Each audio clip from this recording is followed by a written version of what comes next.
Hello guys, नमस्कार। जय हिंद। आप लोग कैसे हैं? आशा करते हैं आप लोग बहुत ही अच्छे होंगे।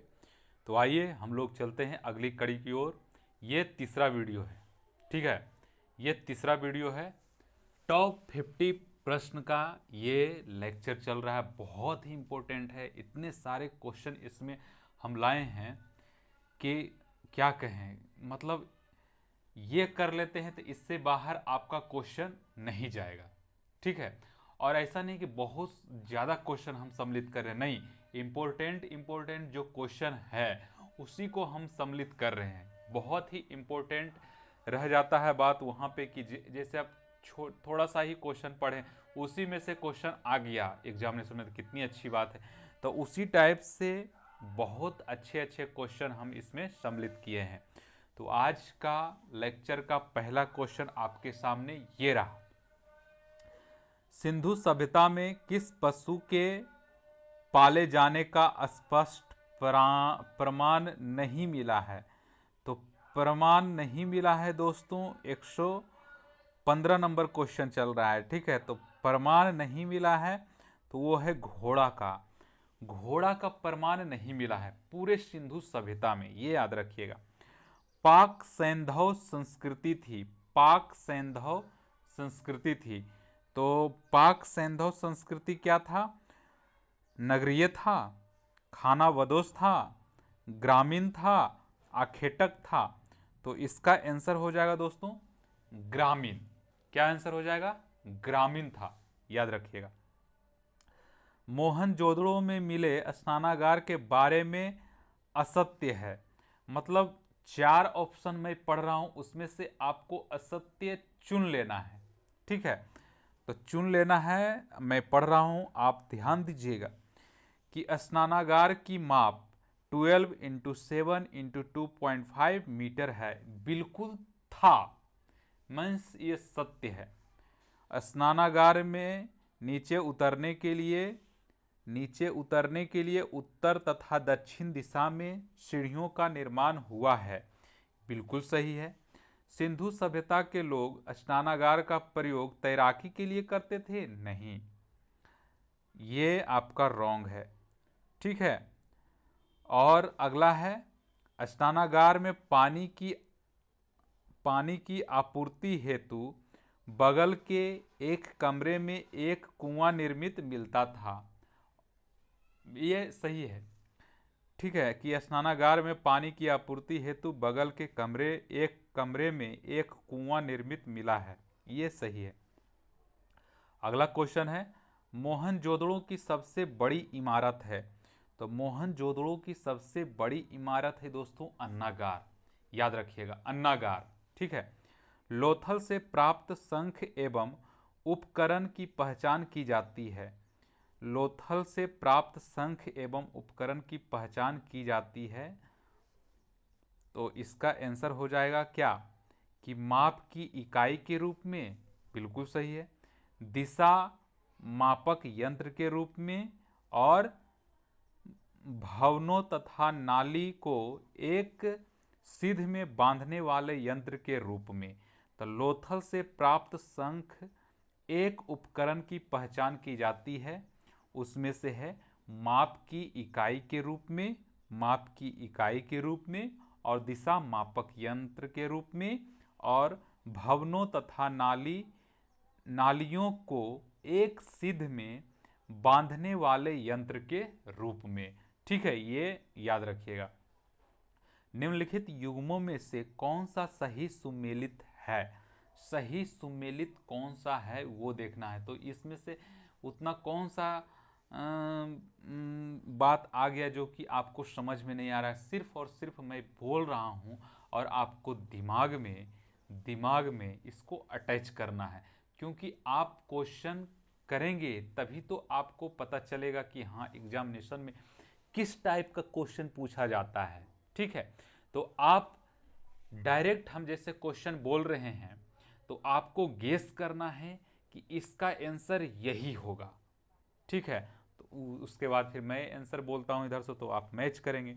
तो आप बताएंगे कि कुषाण कुषाण क्या था? तो गांधार कला शैली था। कुषाण क्या था? गांधार कला शैली। कुषाण गांधार कला शैली, गांधार कला शैली। ठीक है, याद रखिएगा। अगला क्वेश्चन है सुमेलित करना है। ठीक है, तो सुमेलित करना है दोस्तों, बहुत ही इंपॉर्टेंट क्वेश्चन है। तो सुमेलित करना है तो लोथल का क्या हो जाएगा? गोदीवाड़ा। लोथल गोदीवाड़ा पुरातात्विक खोज, और एक है प्राचीन स्थल। प्राचीन स्थल और एक है पुरातात्विक पुरातत्वीय खोज, पुरातत्वीय खोज। ठीक है, अब देखिए लोथल है इसका गोदीवाड़ा, और कालीबंगा है जूता हुआ खेत। जूता हुआ खेत को कालीबंगा, ठीक है, कालीबंगा से जूता हुआ खेत का प्राप्त हुआ है। और धौलावीरा से हुआ है हड़प्पा लिपि के बड़े आकार के 10 चिन्हों वाला एक शिलालेख। धौलावीरा से पुरातात्विक खोज में मिला है कि हड़प्पा लिपि के बड़े आकार के 10 चिन्हों वाला एक शिलालेख मिला है। ठीक है, और बनवाली, बनवाली किस लिए प्रसिद्ध है? मतलब पुरातात्विक खोज इसमें क्या हुआ था? पक्की मिट्टी की बनी हुई हल की प्रतिकृति, प्रकृति बोल सकते हैं इसको, हाँ प्रकृति, पक्की मिट्टी की बनी हुई हल की प्रकृति प्राप्त हुआ है बनावली से। बनावली, ठीक है, याद रखिएगा बनावली। अगला क्वेश्चन है आपके सामने कि पाक सैंधव या पाक हड़प्पा संस्कृति किसे कहते हैं? तो किसे कहते हैं दोस्तों? सैंधव संस्कृति की पूर्ववर्ती एवं आंशिक रूप से समकालीन संस्कृति को बोलते हैं पाक सैंधव या पाक हड़प्पा संस्कृति। पाक सैंधव या पाक हड़प्पा संस्कृति बोलते हैं सैंधव संस्कृति की पूर्ववर्ती एवं आंशिक रूप से समकालीन संस्कृति को। ठीक है, याद रखिएगा। सिंधु सभ्यता का समूचा क्षेत्र फैला है। सिंधु सभ्यता का समूचा क्षेत्र कहाँ से कहाँ तक फैला हुआ था? हम बताए थे आपको क्वेश्चन में, याद कीजिए याद कीजिए याद कीजिए कि वो त्रिभुजाकार है। सिंधु सभ्यता का जो भी समूचा क्षेत्र जो फैला हुआ क्या है? त्रिभुजाकार है। सिंधु सभ्यता की मुहरों पर बने स्वास्तिक के चिन्ह से किस देवता की उपासना का अनुमान लगाया जाता है? तो सिंधु सभ्यता की मुहरों पर बने स्वास्तिक के चिन्ह से किस देवता की उपासना का अनुमान लगाया जाता है? तो ये सूर्य देवता, सूर्य देवता का। ठीक है, सूर्य देवता।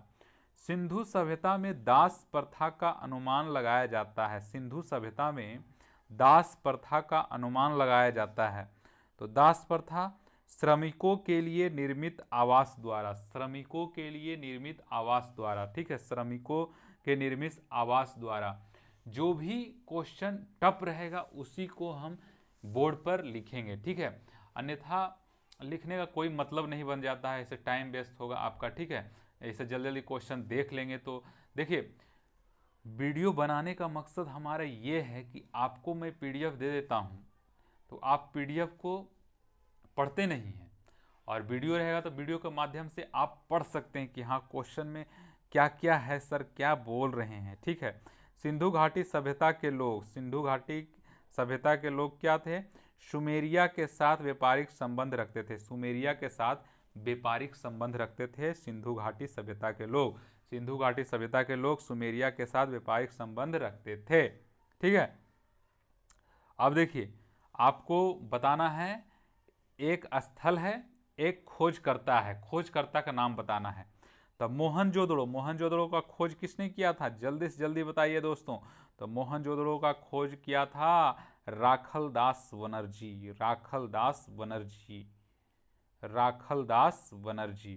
ठीक है, और कोटदीजी, कोटदीजी का, कोटदीजी का फजल अहमद, फजल अहमद, फजल अहमद। अली मुराद, अली मुराद की खोज करता कौन है? अली मुराद की, अली मुराद बहुत ही इंपॉर्टेंट है, बहुत ही इंपॉर्टेंट है। अली मुराद, अली मुराद कोई नहीं, कोई नहीं हो जाएगा। चनहुदड़ो, चनहुदड़ो का दोस्तों नन्नी गोपाल मजूमदार, मजूमदार याद रखिएगा, चनहुदड़ो का मजूमदार याद हो जाएगा, मजूमदार, चनहुदड़ो का मजूमदार। सिंधु सभ्यता के किन स्थान से बुना हुआ कपड़ा प्राप्त हुआ है? बुना हुआ कपड़ा प्राप्त हुआ है, बुना हुआ कपड़ा प्राप्त हुआ है। तो बुना हुआ कपड़ा प्राप्त हुआ है दोस्तों मोहनजोदड़ो से। ठीक है, याद कीजिए, हम लोग वहाँ पे चर्चा किए थे, लेक्चर जब हो रहा था तो मोहनजोदड़ो से प्राप्त हुआ था क्या? बुना हुआ कपड़ा। सिंधुवासी उपासना नहीं करते थे, सिंधुवासी उपासना नहीं करते थे। किसका, किसका उपासना नहीं करते थे? तो विष्णु की उपासना वो लोग नहीं करते थे। मातृ देवी की करता था, प्रकृति देवी की करता था, स्वास्तिक चिन्ह की करता था। ठीक है, लेकिन विष्णु की जो है नहीं करता था। ठीक है, अगला क्वेश्चन है आपके सामने, वह कौन सा स्थान है जहाँ से उत्खनन में तांबे की मोहर प्राप्त हुई है? तांबे की मोहर प्राप्त हुआ है दोस्तों, कहाँ से हुआ है? तो आपको बताना है कि हड़प्पा से हुआ है, हड़प्पा से। भारत में गुजरात प्रांत में सिंधु घाटी सभ्यता के स्थल स्थित है। भारत में गुजरात प्रांत में सिंधु घाटी सभ्यता के स्थल स्थित है। तो वो है दोस्तों रंगपुर, रोजदी, मालवन, लोथल, सुरकोटदा। रंगपुर, रोजदी, मालवन, लोथल, सुरकोटदा। रंगपुर, रोजदी, मालवन, लोथल, सुरकोटदा भारत में गुजरात प्रांत में सिंधु घाटी सभ्यता के स्थल स्थित हैं। तो वो है रंगपुर, रोजदी, मालवन, रंगपुर, रोजदी, मालवन और क्या क्या, फिर से मैं बोलूं, रंगपुर, रोजदी, मालवन, लोथन, सुरकोटदा। ठीक है, हड़प्पा लिपि से सर्वाधिक साम्य रखती है, हड़प्पा लिपि से सर्वाधिक साम्य रखती है, वो हो जाएगा आपका द्रविड़ लिपि।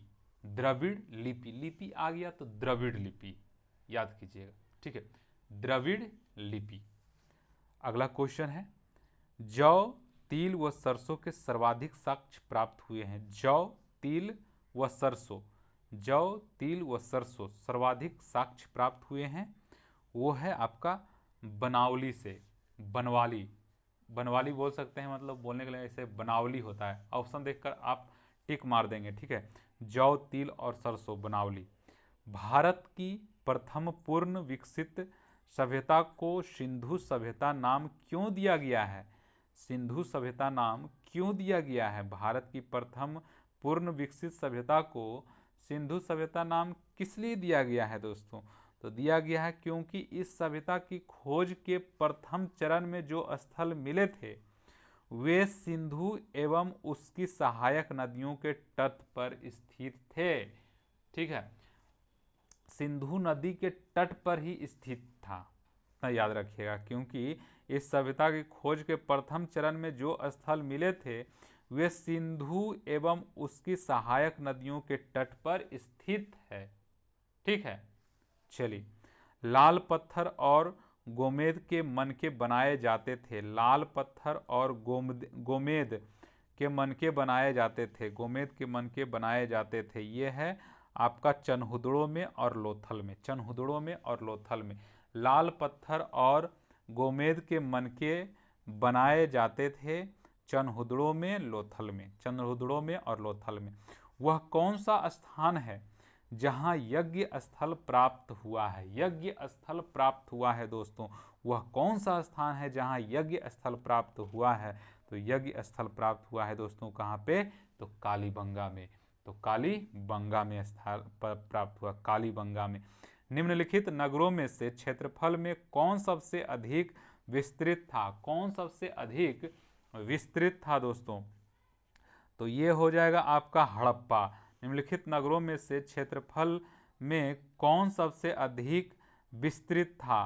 तो विस्तृत था हड़प्पा, हड़प्पा। ठीक है, 1955 से 1957 के मध्य कोट दीजी का उत्खनन कार्य कराया गया था। 1955 से 1957 के मध्य कोटदीजी का उत्खनन कार्य कराया गया था। तो वो है आपका दोस्तों F.A. खान द्वारा सिंधुवासी सीसा लेड का आयात करते थे। सिंधुवासी सीसा का आयात करते थे, वो करते थे आपको ईरान से। सिंधुवासी सीसा का आयात करते थे ईरान से। सिंधुवासी जो सीसा का आयात करते थे वो करते थे आपको ईरान से। ठीक है। किस इतिहासकार द्वारा भारत की प्रथम पूर्ण विकसित सभ्यता को सिंधु सभ्यता नाम दिया गया है? किस इतिहासकार द्वारा भारत की प्रथम पूर्ण विकसित सभ्यता को सिंधु सभ्यता नाम दिया गया है? तो वो है दोस्तों आपका मार्शल। सिंधुवासी स्लेटी पत्थर का आयात करते थे। सिंधुवासी स्लेटी पत्थर का आयात करते थे, वो करते थे राजस्थान से। कहाँ से करते थे दोस्तों? राजस्थान से। सिंधुवासी फिरोजा प्राप्त करते थे। सिंधुवासी फिरोजा प्राप्त करते थे मध्य एशिया से। सिंधुवासी फिरोजा प्राप्त करते थे मध्य एशिया से। और सिंधुवासी स्लेटी पत्थर का आयात करते थे कहाँ से करते थे? सिंधुवासी स्लेटी पत्थर का जो करते थे वो करते थे राजस्थान से। हड़प्पा संस्कृति के स्थलों का सर्वाधिक संकेंद्रण निम्नांकित नदी के किनारे पर प्राप्त हुआ है। हड़प्पा संस्कृति जो है कहाँ से प्राप्त हुआ है ज़्यादा? तो सिंधु नदी से प्राप्त हुआ है। सिंधु नदी के आसपास के किनारे में, मतलब सिंधु के किनारे किनारे जितने भी बसे हुए शहर हैं सबसे पहले खोजा गया था। ठीक है। तो आशा करते हैं आपको समझ में आ रहा होगा। निम्नलिखित में से किस स्थान से पतली नालियाँ मिली है? किस स्थान से पतली नलियाँ मिली है? पतली नलियाँ किस स्थान से पतली नलियाँ मिला है? पतली नलियाँ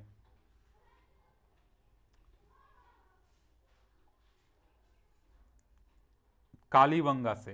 निम्नलिखित में से किस स्थान से पतली नलियाँ मिली है? कालीबंगा। देखिए मैं रुकता हूँ तो इसलिए रुकता हूँ कि आप कमेंट कीजिए। अब मैं देखना चाहता हूँ कौन सा बच्चा ये सिंसेरिटी दिखा रहा है मेरे को। जैसे अभी रुका हूँ तो 11 बच्चा तुरंत मैसेज किए हैं, सर कालीबंगा। अब देखिए, अब आप नहीं करेंगे मैसेज तो फिर कैसे होगा? आप करिए जल्दी से जल्दी। हड़प्पा की मुहर बनी होती थी। हड़प्पा की मुहर किस चीज़ की बनी हुई रहती थी दोस्तों? हड़प्पा की मुहर स्टेलाइट नृत्य करती हुई। स्टेलाइट की वो तो हो गया, हड़प्पा की मुहर बनी हुई रहती थी स्टेलाइट की। नृत्य करती हुई नारी को की कांस्य मूर्ति सिंधु सभ्यता के किस स्थान से प्राप्त हुई है? नृत्य करती हुई नारी की कांस्य मूर्ति सिंधु सभ्यता के किस स्थान से प्राप्त हुई है? तो किस स्थान से प्राप्त हुआ है दोस्तों? तो ये हुआ है मोहनजोदड़ो से। अगला क्वेश्चन बहुत ही इम्पोर्टेंट है आपके लिए। इसलिए इम्पोर्टेंट है कि ये सब क्वेश्चन आने की संभावना है। निम्नलिखित में से वह कौन सा कथन है जहां से हल चलाने का साक्ष्य प्राप्त हुआ है? हल चलाने का साक्ष्य प्राप्त हुआ है दोस्तों कालीबंगा से। ठीक है। पंजाब में हड़प्पा के अतिरिक्त किस स्थान से सैंधव सभ्यता के प्राचीन अवशेष प्राप्त हुए हैं? तो प्राचीन अवशेष प्राप्त हुए हैं रहमान ढेरी, सरायखोला और जलीलपुर से। रहमान ढेरी, सरायखोला, जलीलपुर। अब तक सैंधव संस्कृति के कितने पूरा स्थलों का उत्खनन हो चुका है? पूरा स्थल का उत्खनन हो चुका है दोस्तों तो 2501 ईस्वी में। अब तक सैंधव संस्कृति के कितने पूरा स्थलों का उत्खनन हो चुका है? 2501 ईस्वी में। सिंधु सभ्यता का वह कौन सा साक्ष्य है जो यह प्रमाणित करता है कि हड़प्पा काल में आर्यों की उत्पत्ति नहीं हुई थी? शहरी व्यवस्था। सिंधु सभ्यता का वह कौन सा साक्ष्य है जो यह प्रमाणित करता है कि हड़प्पा काल में आर्यों की उत्पत्ति नहीं हुई थी? ये शहरी व्यवस्था। ठीक है दोस्तों, तो इस वीडियो में बहुत ही अच्छे क्वेश्चन हम लोग देख चुके हैं और इसी तरह से और भी क्वेश्चन देखने के लिए चैनल को सब्सक्राइब कीजिए। इस लेक्चर में दोस्तों इतना ही रहने देते हैं क्योंकि इसमें क्वेश्चन बहुत इंपॉर्टेंट क्वेश्चन था। तो आप आशा करते हैं कि इस जो लेक्चर हम देखे हैं इसका 100% हमको क्वेश्चन याद हो जाना चाहिए। इस तरह से आपको करके आपको देखना है, ठीक है, क्योंकि ऐसा करेंगे तभी आपको पता चलेगा कि हाँ ये जो क्वेश्चन का सीरीज चल रहा है बहुत ही इंपॉर्टेंट है मेरे लिए। दोस्तों ये जो लेक्चर जो देख रहे हैं ये तीसरा लेक्चर है सिंधु सभ्यता का। आप देखे होंगे, आप कहीं से भी क्वेश्चन उठा के देखिए सिंधु सभ्यता का, जितना भी हम क्वेश्चन बताए हैं आपको इसी क्वेश्चन में से आपको वहाँ पे मिलेगा, ठीक है, याद रखिएगा दोस्तों। तो इस वीडियो लेक्चर में इतना ही, तब तक के लिए नमस्कार, जय हिंद दोस्तों। इस तरह से वीडियो देखते रहिए।